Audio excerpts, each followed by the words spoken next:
a paisagem é algo extremamente dinâmico, porque está em mutação continuada, estávamos a falar desses elementos, mas eu queria usar aqui esta indução de identidade com uma especificidade. Claro que também é história, e, portanto, e é sempre história, e já falámos dos layers e da importância dos layers na criação dessa paisagem, qualquer que ela seja. A pensar, eles vão entrar outra vez a dizer presente. Sim? Ok, tudo bem, já percebi. Peço desculpa, pensei que era para mim, mas não era para mim. Portanto, que é esta ideia da indução, da paisagem induzir identidade. Eu tenho aqui isto com um exemplo, que é um exemplo que me é muito caro, porque eu fui buscar isto, tenho aqui um mapa que lhes queria mostrar, que é um mapa das imagens regionais de Portugal, do mapa do Amorim-Girão de 1958. Parece que estamos a falar estamos a falar claramente de uma outra época, portanto, algo que não tem nada a ver com a atualidade.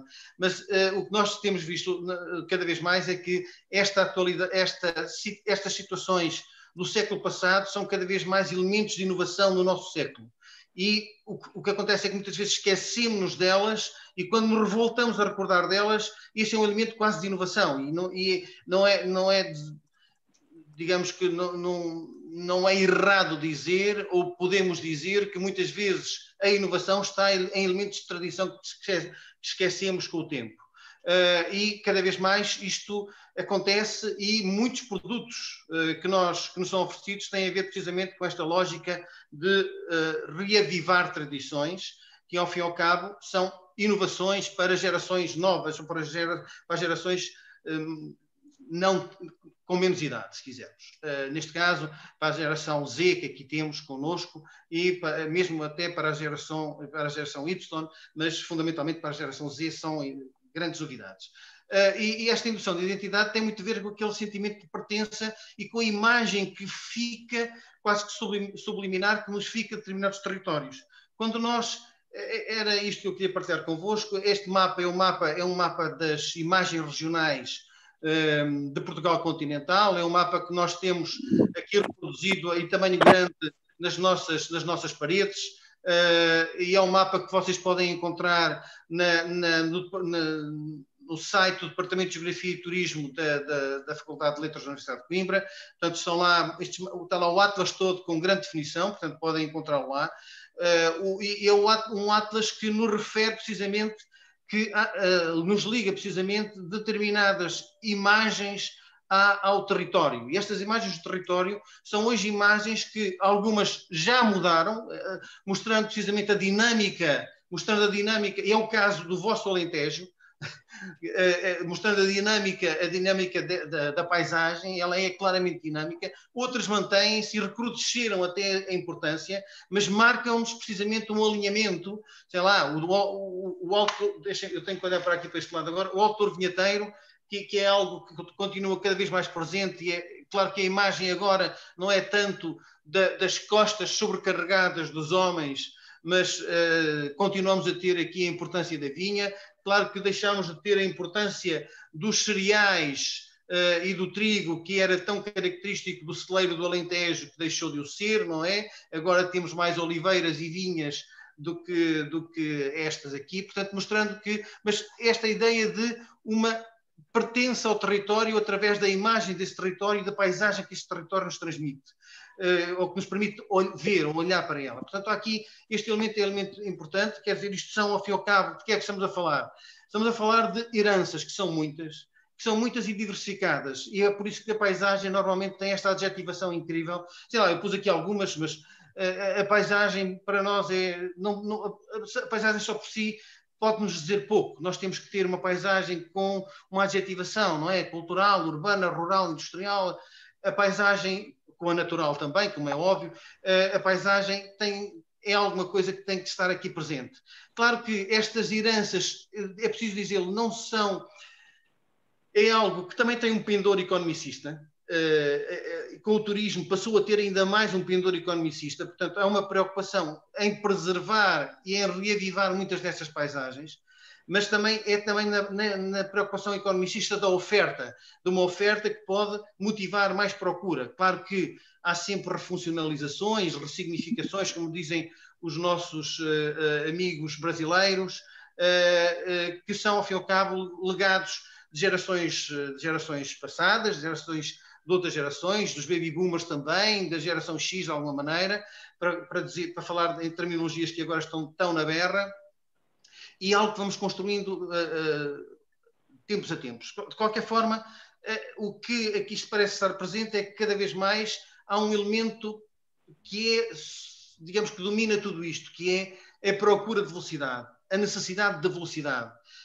E a reorganização do espaço é cada vez mais uma questão temporal, tem a ver, é uma espaço-temporalidade, se quisermos.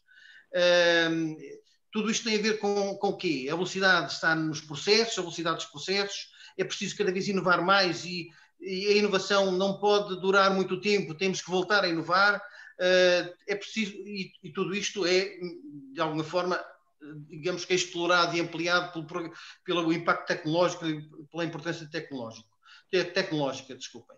É preciso criar, de qualquer forma, isto com algum cuidado, porque o que é que nós estamos a fazer hoje? Nós estamos a criar os patrimónios do amanhã.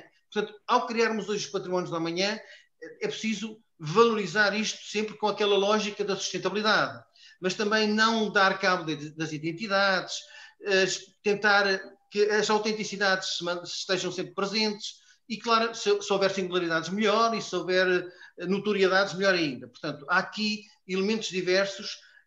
A velocidade é importante, mas temos que sempre mitigar esta velocidade com algum cuidado, onde estas dados das sustentabilidades, às identidades, às autenticidades são de facto importantes. Quando nós pensamos na reorganização do espaço, então, através do tempo, temos esta velocidade. Esta velocidade é-nos muito dada por um autor que é geógrafo, um geógrafo de referência, esta ideia da compressão do espaço-tempo e a cada vez maior facilidade em chegarmos a qualquer parte do mundo, não agora com o Covid, não é? Portanto, o Covid agora não nos permite nada disso, mas a Covid não nos permite nada disso, mas este shrinking world, como se diz pelo mundo fora, esta compressão do tempo-espaço ou do espaço-tempo, como queiram, é cada vez mais importante, como nos refere, e está cada vez mais presente.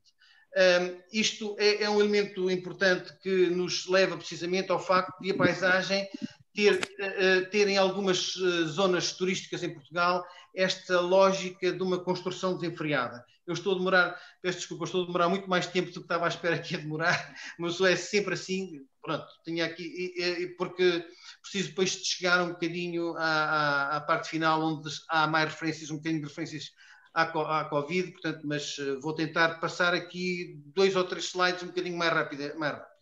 Portanto, de qualquer forma, as zonas turísticas em Portugal, as zonas turísticas que têm tido uma construção desenfreada, com problemas diversos, normalmente fala-se, as dunas e as falésias são elementos muito fáceis digamos que, desbaratar e claramente as grandes concentrações são também problemáticas e nós temos visto, de facto, este desgoverno e degradação do litoral português, que é resultado, muitas vezes, do turismo e do investimento turístico, ou do investimento ou da tentativa de reorganização dos espaços em territórios turísticos. Isto acontece com alguma importância, sei lá, eu tinha aqui 2 exemplos que eu vou-lhes permitir que possa passar com alguma velocidade. São 2 exemplos que eu ia buscar aqui, de coisas que não estão bem, que é a Ponta João de Arães em Portimão e a cidade lacustre de Vila Moura, que tiveram problemas diversos, ou têm estado a ter problemas diversos, e as Comissões de Coordenação e Desenvolvimento Regional têm estado a pedir mudanças significativas para que elas possam avançar. Sei lá, esta de Vila Moura é uma delas, portanto, é uma área qualificada como sensível e que o estudo de impacto ambiental e a Comissão de Coordenação e Desenvolvimento Regional fez com que houvesse necessidade absoluta de reajustamentos, portanto, e é aqui o turismo que está a definir, porque estamos a falar claramente de uma área turística que está a definir esta alteração, que vai provocar algum problema em termos de diversidade florística e de vegetação, numa área que é relativamente sensível e que tem a ver precisamente aqui com a Ribeira da Quarteira e as ruínas romanas do Cerro da Vila, que julgo que quem anda por ali também já conhece bem. Ou, por exemplo, aquilo que é a Ponta João de Arães, em Portimão, que implica também tem a ver com problemas que têm a ver com a diversidade botânica, se quisermos, da biogeografia, de uma maneira geral também, e que é algo que implica, devido ao tamanho do investimento, provoca problemas diversos e há necessidade de haver cuidado com estas construções, que no caso tem mesmo a ver com o facto de poder haver abatimentos significativos, porque estamos em zonas de algares e isso pode provocar problemas com o piso que se vai colocar em todo aquele espaço. Portanto, são alguns elementos que estamos aqui a ver pela negativa, mas é preciso ver também, eu não queria deixar aqui uma imagem negativa, porque normalmente há aqui discussão, mas depois vai-se no bom sentido, no sentido da sustentabilidade e da tentativa do equilíbrio. Há aqui outros lugares que são lugares de referência e que são bem integrados e capazes de destacar aquilo que é o território. Funcionam até como bandeiras desse mesmo território. É o caso do H2 Hotel, que em Unhais da Serra, o Congress and Medical Spa, que tem recebido alguns galardões, precisamente tem a ver com os espaços naturais e a integração dos espaços naturais e a utilização das águas termais, ou agora a sul, o Vila Vita Park, que também conseguiu este equilíbrio entre o espaço construído e o espaço natural envolvente, depois com elementos de sustentabilidade, com aproveitamentos diversos, quer ao nível de energia, quer ao nível das águas, o que mostra precisamente o interesse nesta valorização. E depois também um último só, que é para mim um ex-libris destas questões, que é precisamente o Museu de Arte e Arqueologia do Val do Coa, que é para mim uma das integrações mais felizes daquilo que é a intervenção e a criação de lugares para o turismo em Portugal, que é também para a cultura, como é óbvio, mas lugares para o turismo em Portugal, e que permite a própria construção em si, portanto está bem integrada na paisagem e permite esconder elementos de visitação. Basta olhar para os carros e para os carros que ali estão, os carros ficam encobertos relativamente ao espaço envolvente. As pessoas, para se verem os carros, é preciso tomar um ponto bastante alto para que isso aconteça. Portanto, há aqui claramente intervenções bastante positivas e isto leva-nos precisamente aqui à identificação do lugar. Quando nós falamos de lugares, os lugares estão na paisagem. A paisagem é um conjunto, nós podemos identificar lugares. Quando nós pensamos deste ponto de vista, de um ponto de vista restrito, os lugares são localizações que apresentam um impacto visual. Nós temos estamos a olhar para uma paisagem, a olhar para o horizonte e há elementos que se destacam. Sei lá, numa planície, os relevos destacam-se. Um geógrafo diria que numa planície os inselbergs, os chamados Montes Ilha, são algo que se destacam, porque são bem presentes. Portanto, também uma aldeia ou uma vila no meio de uma área natural também será um lugar que se destaca. São estes que têm impactos visuais. De qualquer forma, eu aqui, embora tenha aqui um slide que tem muitas coisas já de seguida, eu queria apenas chamar-lhes a atenção para a ideia que está por baixo da referência de aprendizagem, que tem a ver com a aprendizagem, mas claramente nós, quando temos que aprender a ver, ou aprender a olhar, se quisermos, ou aprender a observar. E o que acontece, na verdade, é que nós vemos melhor o que conhecemos. Isto é difícil de rebater, na minha perspectiva. Claramente, se nós conhecemos alguma coisa, conseguimos perceber melhor quando ela nos aparece.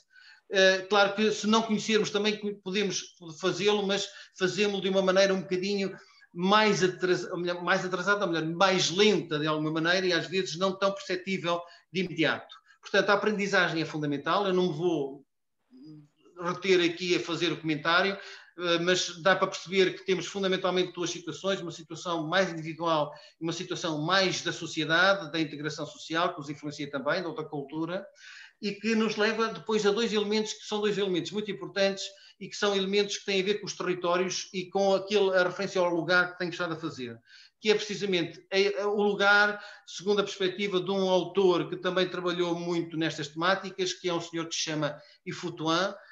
Ele já não está entre nós, mas é um autor que valoriza precisamente dois conjuntos de lugares e que são muito felizes para uma exposição académica, como é um bocadinho o caso, que é, por um lado, aqueles que são os símbolos públicos, portanto, o lugar símbolo público, em que a sua importância depende da visão. Isto é muito importante para o turismo, para algum tipo de turismo, não para todo o turismo.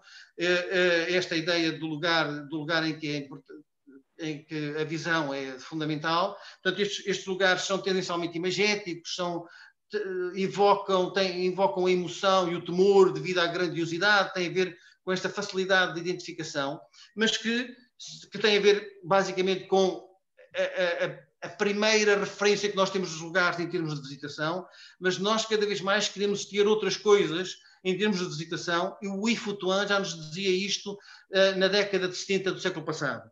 Aquela lógica que a Oliana Pune nos refere dos novos turismos e do novo turista é algo que o Yves Tuan já nos dizia quando falava dos campos de proteção ou de afeto. O campo de proteção ou de afeto, que são aqueles lugares conhecidos apenas depois de uma experiência prolongada, portanto, de outro tipo de relação com os lugares.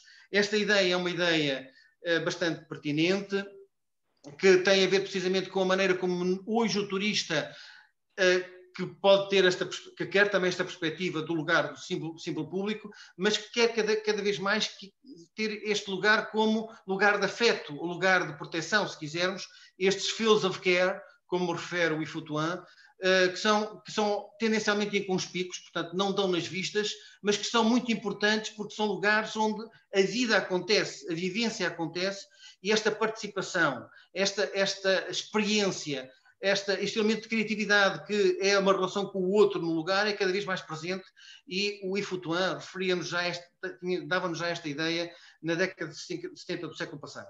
Portanto, são elementos bastante interessantes que podemos relacionar com lugares e territórios, e que aqui eu gostaria de juntar um outro conceito, que é este lugar, o conceito de terroir.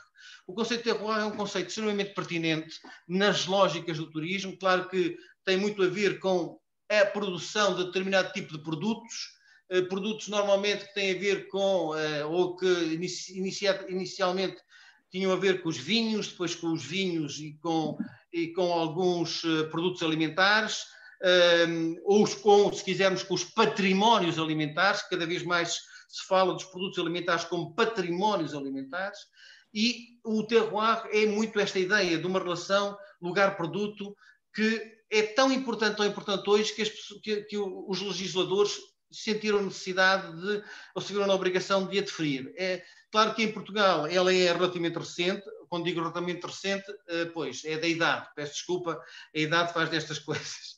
Relativamente recente, quando apareceu eu já estava bem consciente daquilo que estava a passar, e depois parece recente, mas já passaram muitos anos. Portanto, já lá vão 35 anos ou 34 anos desde o momento em que surgem as certificações que têm a ver, nós também não vou discorrer sobre isso, as denominações de origem, as indicações geográficas, que são muito importantes hoje e que são uma forma de segurança, quer para quem oferece, quer para quem procura, e que tem a ver precisamente com qualidades do produto, inclusividades dos lugares, a diversidade das marcas e das variedades, as condições naturais estão aqui presentes, os instrumentos, os utensílios, os processos de confecção, por exemplo, tudo isto está aqui presente. Portanto, um terroir é algo ou um produto terroir é aquilo que não poderia ser produzido noutro lugar que não naquele.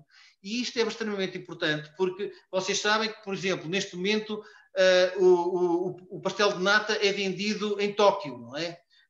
E há lojas em Tóquio que vendem o pastel de nata. Mas também sabemos que há muitos japoneses que querem vir a Portugal, que é o sítio de origem do pastel de nata, provar o pastel de nata e até confirmar se é igual ao pastel de nata que eles provam lá. Portanto, esta ideia de provar no sítio de que o produto é originário está cada vez mais na mente do turista e da mente da procura turística, efetivamente.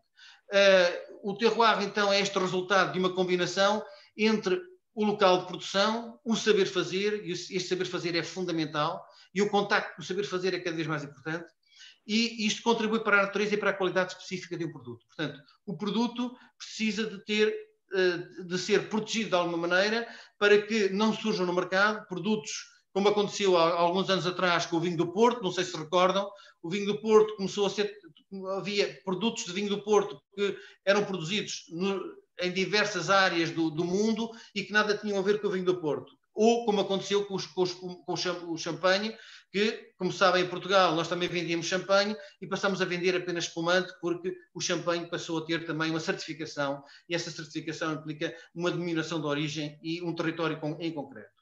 Portanto, o terroir é um elemento importante e o terroir tem a ver com o quê? O espaço do turismo. O espaço do turismo, então, é todo o território. E é todo o território porque cada vez mais as atividades económicas aparentemente externas ao turismo criam a atração. Eu estou aqui a pensar naquilo que mais me chama a atenção, é normalmente aquilo que são as áreas industriais que nós pensaríamos que seriam repulsivas para o turismo e que nós sabemos que hoje são cada vez mais atrativas para esse mesmo turismo, e estes espaços de indústria recuperados e depois as experiências do trabalho industrial também é cada vez mais presente nesta lógica que mostra esta integração. Um autor brasileiro, um colega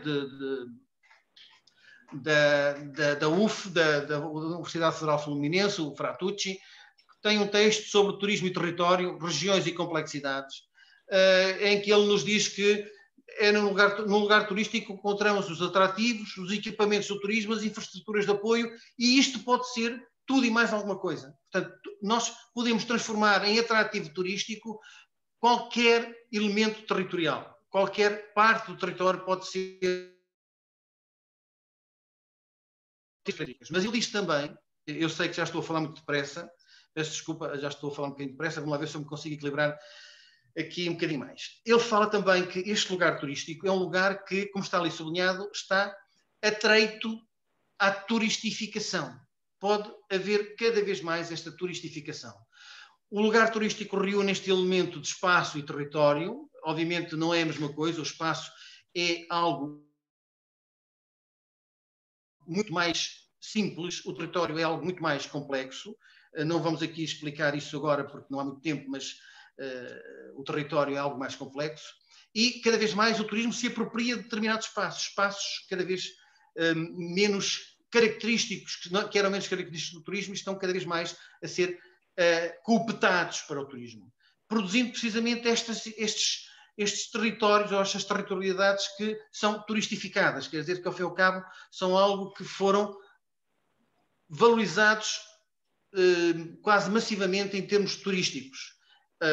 A turistificação é um processo, não é? É um processo turístico e que tem a ver com esta ideia de desenvolvimento massivo, de relativa espontaneidade, é claramente relativamente espontâneo, portanto acontece de um momento para o outro, vai acontecendo, é relativamente espontâneo, normalmente não planeado, e este é um dos principais problemas, não é? Esta turistificação, é por isso que em vez de uma turistificação nós precisamos ter uma urbanização turística e a contar com não só com o público, mas também com o privado, com a academia e com as comunidades, que é algo que normalmente não acontece.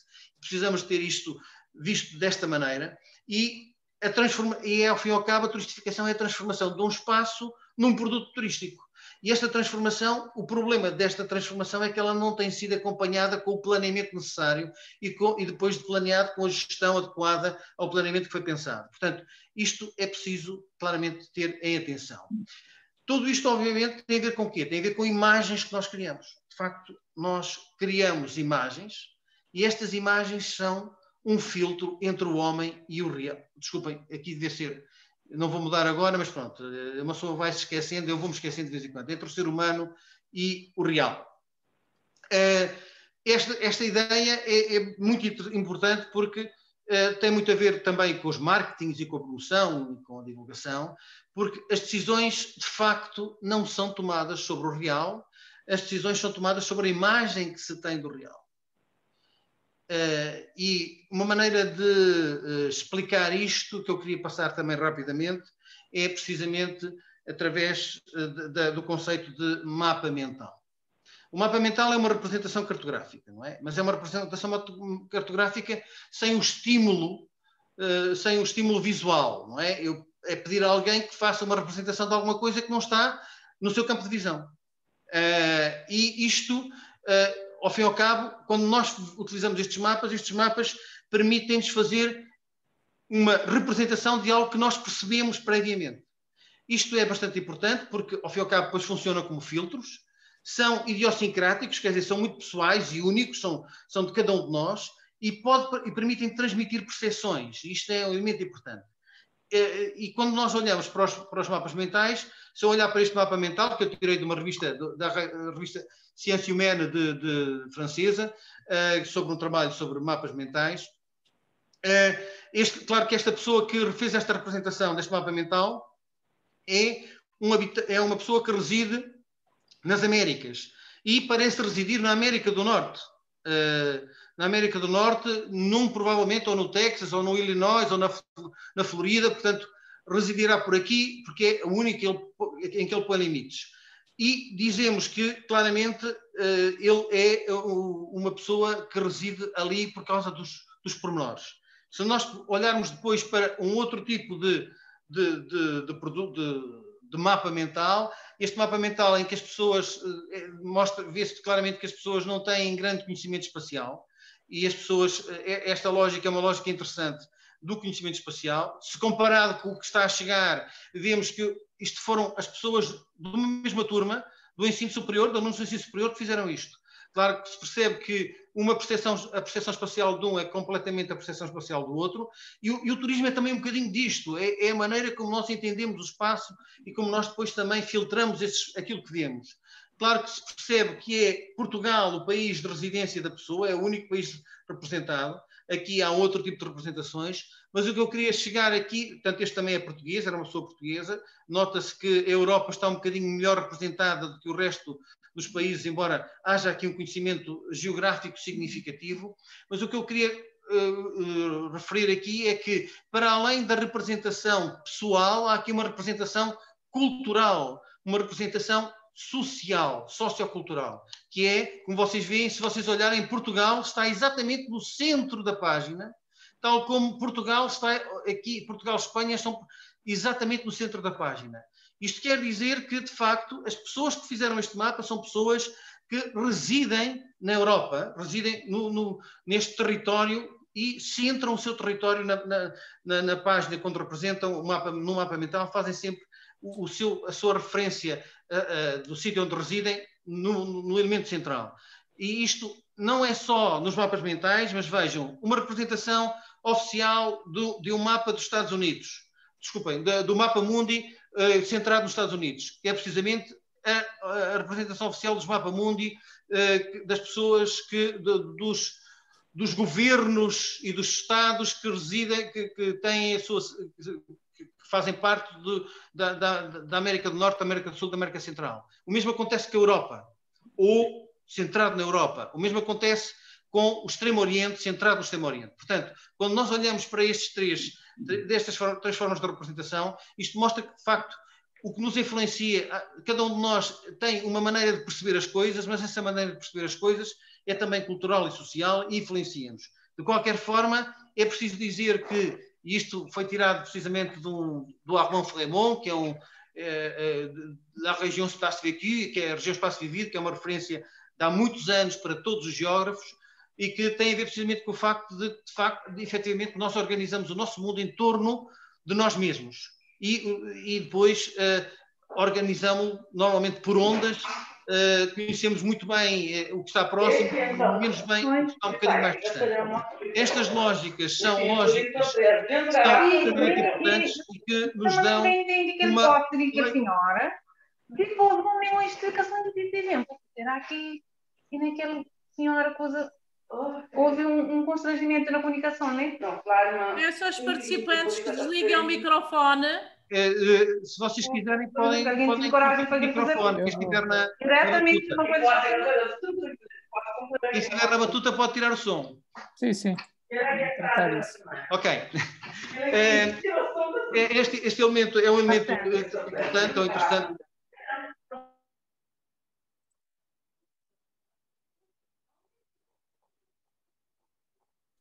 Eu ativo aqui, ok. Ok, obrigado.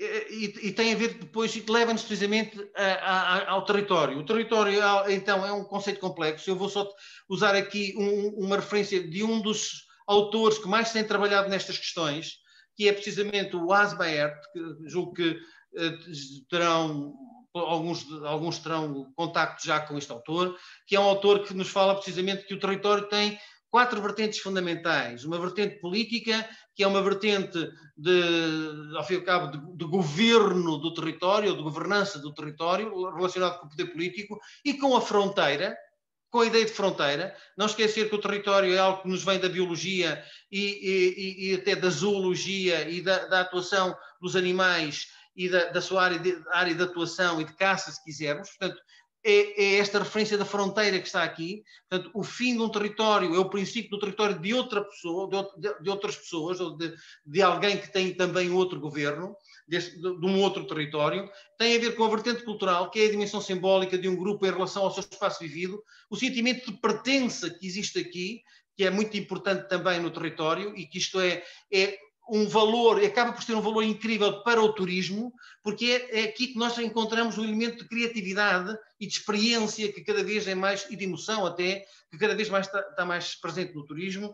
Também um outro elemento que é a vertente económica, portanto, é as relações económicas, as funções do espaço. Ainda há bocadinho dissemos que os espaços urbanos, os espaços industriais são espaços cada vez mais associados ao turismo, portanto, e são aproveitados para o turismo, e isto são espaços de relações económicas, como é óbvio, que têm funções específicas, onde a função turística se imiscui também. E claro que nunca podemos deixar de ter aqui a vertente ambiental, que é este espaço de suporte fundamental, que pode ser também um espaço de atração só por si. Como sabemos, a natureza é cada vez mais um elemento de atração, e o rural, como no espaço Covid, no tempo Covid, foi cada vez mais um elemento de atração. Eu tenho aqui só esta imagem que eu gosto muito, porque nos diz aqui assim o seguinte: o território é o recurso turístico por excelência. É por isso que eu gosto muito desta imagem, porque o território também é a minha área de trabalho por excelência, e isto foi retirado do Turismo 2020, como vocês devem estar a conhecer, ou muitos de vocês estão com certeza a reconhecer. E tem a ver precisamente com esta característica do atrair, e a valorização do território é fundamental, quer seja através das infraestruturas, de alguma maneira, quer seja através do facto de trabalharmos em diferentes tipos de territórios, áreas urbanas, áreas naturais, orlas costeiras, patrimónios histórico-culturais.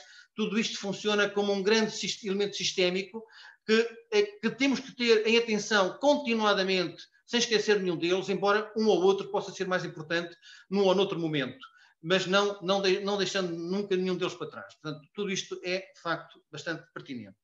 Então, e o que fazer com todos estes lugares e territórios? Bem, o que nós temos feito eu agora vou tentar mostrar um bocadinho de imagens e passar um bocadinho para o Covid, porque foi também essa a proposta.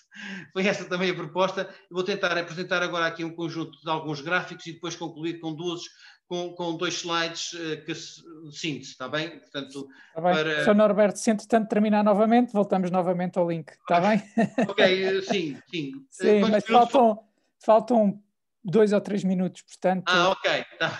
Voltamos novamente ao link. Pois eu teria serão mais 10 minutos ou 15, não seria mais do que isso. Sim, depois temos um período de debate até para fazermos algumas questões. Sim, tudo bem. Com certeza, obrigado. Então, estes elementos são importantes e que têm a ver com um bocadinho tenho aqui algumas imagens para também mostrar esta questão do impacto do Covid. A primeira imagem, eu de facto sei que não está muito impactante em termos visuais, mas eu julgo que dá bem para ver, pelo menos porque no ecrã, estamos próximo do ecrã. Isto foi uma aplicação R feita precisamente onde, se quisermos, aos picos e aos vales encaixados da sazonalidade turística em Portugal. Claro que isto é extremamente interessante, porque quando chegamos aqui aos últimos quartéis deste gráfico, percebemos aqui o quê? Percebemos aqui já que está setembro, julgo eu, já que está setembro também, vai até setembro deste ano, que são os últimos dados que estão disponíveis do INE, do Travel BI, não sei como é que vocês o usam, eu costumo dizer Travel BI, e que é precisamente algo que mostra aqui a fossa, não é o vale, não é o vale encaixado, mas é a fossa que resultou precisamente, a fossa oceânica, se quisermos, por causa da imagem geográfica da coisa, a fossa oceânica que resultou precisamente do SARS-CoV-2, que aconteceu neste último ano, basicamente, quase neste último ano, ou durante este ano. A mesma coisa acontece quando separamos aqui os elementos do turismo doméstico e do turismo internacional, embora se verifique aqui uma ligeira recuperação do turismo nacional, do turismo doméstico, do doméstico, exatamente. O internacional está mais lento em termos de recuperação, mas temos também aqui esta grande fossa que está a caracterizar o turismo português. Eu iria apresentar, estes são dois gráficos genéricos, portanto, que mostram precisamente aqui os picos, os vales encaixados, se quisermos, e depois a fossa, que é esta fossa oceânica, que é o SARS-CoV-2, que é precisamente a Covid, portanto, toda este confinamento resultante da Covid provocou precisamente isto em termos de turismo, foi um impacto incrível, e iria apresentar aqui só aquilo que tem a ver com o ano de alguns gráficos poucos, que têm a ver com o ano de 2020. Um primeiro gráfico é este, que é um gráfico que tem o total de dormidas e a taxa de variação homóloga, não sei, são os dados que estão disponíveis do INE, no destaque, precisamente foi o destaque foi a partir do destaque que eu utilizei, até porque são os que primeiro saem e os últimos de setembro estão só ainda no destaque, que tem a ver com a comunicação social, destaque para a comunicação social, e como nós vemos aqui, há uma inflexão completa. Nós temos aqui uma situação de total de dormidas que é revertido precisamente a partir de março, com os maiores problemas ou maior redução, que atinge basicamente os 90% ou mais de 90% em abril e maio, e depois uma recuperação que estava a ser feita até agosto de uma forma bastante interessante. A recuperação de agosto foi bastante interessante, mas que depois teve também um refluxo, que foi precisamente aquele de setembro. Em setembro houve já uma redução. Esperar-se-ia que pudesse haver um verão tardio e que não houvesse esta redução tão significativa em 2020, embora também houve em 2019, mas como estão a ver, o retrocesso foi ainda maior em 2020. Esperava-se que pudesse haver um prolongamento do verão, um bocadinho do tempo de verão e das férias e do turismo, de níveis de turismo um bocadinho mais elevados. Não aconteceu devido à segunda onda, esta segunda onda que atingiu de uma forma potentíssima os mercados de origem dos turistas que vêm até Portugal, ou os mais importantes. Um outro elemento, a taxa líquida de ocupação de cama, mostra-nos exatamente a mesma coisa. Portanto, quando nós olhamos para a taxa líquida de ocupação de cama de 2020, ela baixou incrivelmente, com a variação homóloga a atingir valores de menos 45, como estão a ver, e